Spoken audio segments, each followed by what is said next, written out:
একদিন সন্ধ্যাবেলা একজন মহিলা তার বাড়ির উঠানে বসে মাংস ধুচ্ছিলেন। তখন পিছন থেকে একজন এসে কেউ একজন তার মাথায় হাত বুলাতে থাকে এবং বলতে থাকে, আমাকে 2 টুকরো মাংস দাও, আমার খুব খিদে পেয়েছে। মহিলাটি ভাবে এটি তার চাচি।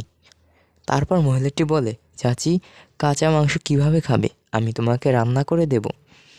এরপর পেছন থেকে খুব জোরে আওয়াজ এলো, আমি এখন চেয়েছি, তুই আমাকে এখনই দিবি। এরপর মহিলাটি পিছনে তাকিয়ে দেখে 2টো কাটা হাত, আর ওখানে কোনো মানুষ ছিল না।